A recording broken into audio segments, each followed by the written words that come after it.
अस्सलाम वालेकुम स्टूडेंट्स। आज हम अपने फ़र्स्ट चैप्टर के कुछ टॉपिक्स के बारे में पढ़ेंगे। हमारे फ़र्स्ट चैप्टर का नेम है human organ system. Here we will discuss our topic. Our topic name was respiratory system. हमें अपने हर सेल में खुराक को तोड़ने के लिए ऑक्सीजन की ज़रूरत होती है। हमारे फेफड़े रेस्पिरेशन के दौरान हवा से ऑक्सीजन लेते हैं। ब्रीथिंग वो अमल है जिसके दौरान हवा फेफड़ों के अंदर और बाहर जाती है। रेस्पिरेशन वो अमल है जिसके ज़रिए जानदार हवा की ऑक्सीजन और खुराक को इस्तेमाल करके एनर्जी पैदा करते हैं। इस अमल के दौरान कार्बन डाइऑक्साइड पैदा होती है। सांस लेने के अमल में जिस्म के जो हिस्से इस्तेमाल होते हैं वो ये हैं। फर्स्ट पार्ट है nose and throat, second one is trachea, third one bronchi and lungs. और अब हम पढ़ेंगे नोज़ एंड थ्रोट के बारे में। हमारे रेस्पिरेटरी सिस्टम में नाक, हलक और सांस की नाली यानी ट्रैकिया और फेफड़े शामिल हैं। हवा हमारे नाक या मुंह के ज़रिए दाखिल होती है। हमारे नाक में हवा को साफ़ करने के लिए मॉइस्ट करने के लिए बाल और म्यूकस होता है। म्यूकस एक चिपकने वाला माया है। हवा में मौजूद जरासीम और पोल्यूटेंट के जो भी ज़रात होते हैं वो म्यूकस से चिपक जाते हैं। हवा हलक से लेरिंक्स में दाखिल होती है। आवाज़ पैदा करने के लिए हमारे वोकल कॉर्ड्स लेरिंक्स में प्रेजेंट होते हैं।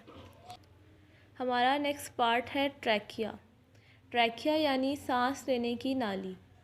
हवा हमारे लेरिंक्स से गुजरकर ट्रैकिया में चली जाती है। हमारी सांस की नाली सी शेप्ड होती है, जैसा कि हमारी डायग्राम में भी दिखाया गया है।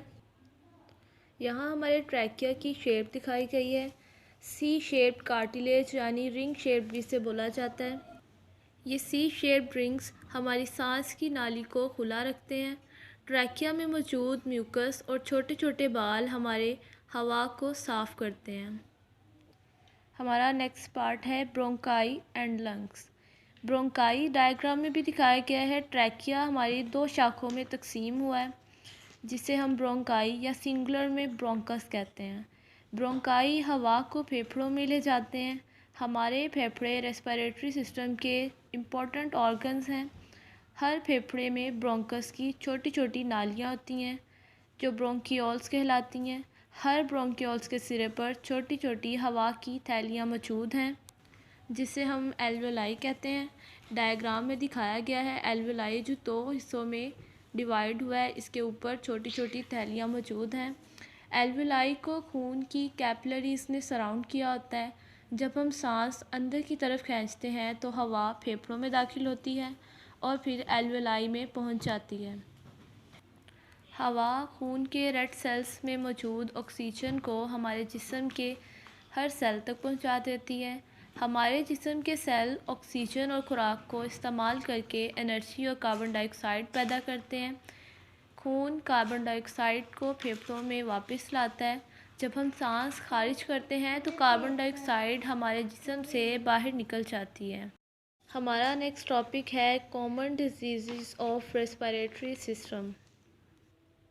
हमारी कॉमन डिजीज़ नेम्स हैं कोल्ड, नमूनिया, ट्यूबरक्लोसिस, लंग्स। हम अपने टॉपिक के बारे में बात करेंगे। हमारा टॉपिक है नमूनिया। नमूनिया एक इन्फेक्शन है जो हमारे लंग्स को इन्फेक्ट करता है। फेफड़ों में छोटी छोटी थैलियाँ एल्वेलाई होती हैं जो हवा से भरी होती हैं। अगर किसी शख्स को नमूनिया हो तो एल्वेलाई बलगम से भर जाती है जिससे सांस लेने में तकलीफ़ होती है।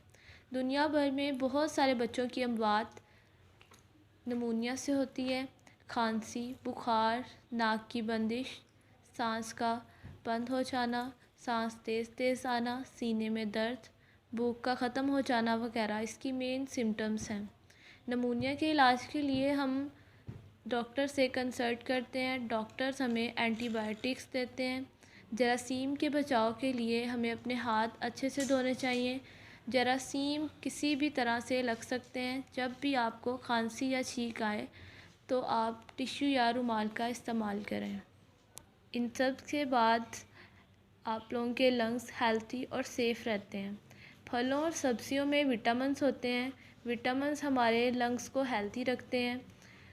इससे हमें पैदल चलने, दौड़ने या किसी भी तरह की एक्सरसाइज करने के लिए एनर्जी प्रोवाइड होती है।